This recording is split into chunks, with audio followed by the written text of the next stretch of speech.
नमस्कार भक्तों, एक बार फिर से आपका स्वागत है भक्ति रस चैनल में। नवरात्रि के 5वें दिन माँ स्कंद माता की पूजा की जाती है। आइए जानते हैं माँ स्कंद माता की कथा।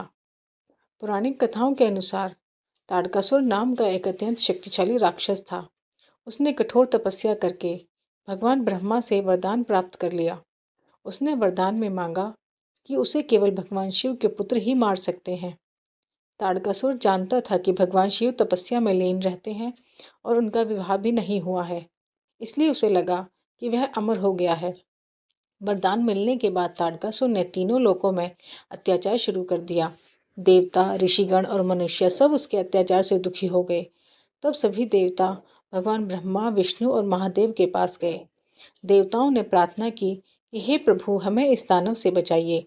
तब भगवान ब्रह्मा ने कहा, ताड़कासुर का वध केवल शिव का पुत्र ही कर सकता है, इसलिए भगवान शिव का विवाह होना अत्यंत आवश्यक है। तब सभी देवताओं ने माता पार्वती से प्रार्थना की कि वे भगवान शिव को पति रूप में प्राप्त करें। माता पार्वती ने कठोर तपस्या की। कई वर्षों की तपस्या के बाद भगवान शिव प्रसन्न हुए और उन्होंने माता पार्वती से विवाह किया। समय बीतने पर माता पार्वती के गर्भ से भगवान कार्तिकेय का जन्म हुआ। भगवान कार्तिकेय को ही स्कंद कहा जाता है। जब कार्तिकेय बड़े हुए तब देवताओं ने उन्हें ताड़कासुर का वध करने के लिए कहा।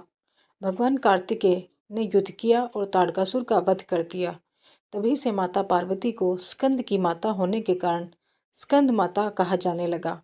माँ स्कंद माता अपने पुत्र स्कंद को गोद में लेकर कमल के आसन पर विराजमान रहती हैं, इसलिए उन्हें पद्मासना देवी भी कहा जाता है। जो भक्त माँ स्कंद माता की पूजा करता है उसे संतान सुख और परिवार में खुशियाँ मिलती हैं। नवरात्रि के 5वें दिन माँ स्कंद माता की पूजा बड़े भक्ति भाव से की जाती है। इस दिन पूजा करने से मन शांत होता है, घर में सुख समृद्धि आती है और संतान की रक्षा होती है। माँ स्कंद माता की पूजा में पीले फूल, केले और घी का भोग अत्यंत शुभ माना जाता है। जो व्यक्ति सच्चे मन से माँ स्कंद माता का नाम लेता है, उसके सभी दुख दूर हो जाते हैं। माँ अपने भक्तों को ममता, शक्ति और ज्ञान का आशीर्वाद देती हैं। तो भक्तों, यह थी माँ स्कंद माता की पवित्र कथा। यदि आप सच्चे मन से माँ स्कंद माता की पूजा करेंगे तो आपके जीवन से कष्ट, भय और दुख दूर हो जाएंगे। जय माँ स्कंद माता की। नवरात्रि के 5वें दिन माँ स्कंद माता की पूजा करने से संतान सुख, घर में सुख शांति, व्यापार में बरकत होती है। संतान सुख के लिए नवरात्रि के 5वें दिन माँ स्कंद माता को पीले फूल और केले का भोग लगाएं और मंत्र बोले, ओम देवी स्कंद माताए नमः। इससे संतान से जुड़ी परेशानियां दूर हो जाती हैं। घर में सुख शांति के लिए माँ स्कंद माता के सामने घी का दीपक जलाएं और कम से कम 11 बार मंत्र बोले, या देवी सर्वभूतेषु मातृरूपेण संस्थिता नमस्तस्यै नमस्तस्यै नमस्तस्यै नमो नमः। ऐसा करने से घर में कलह खत्म होती है।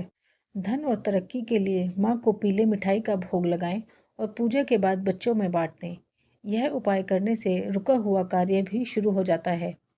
मन की शांति के लिए माँ स्कंद माता की तस्वीर के सामने बैठकर 5 मिनट तक माँ के नाम का जाप करें। जय स्कंद माता, जय स्कंद माता। मन शांत होगा और डर दूर होगा। आखिरी और सबसे विशेष उपाय, नवरात्रि के 5वें दिन छोटे बच्चों को फल या मिठाई ज़रूर दान करें। इससे माँ स्कंद माता बहुत जल्दी प्रसन्न होती हैं, क्योंकि वे एक मातृ स्वरूप हैं। कमेंट में ज़रूर लिखिए जय माता दी। वीडियो को लाइक करें, चैनल को सब्सक्राइब करें और माँ का नाम ज़रूर लिखें। जय माता।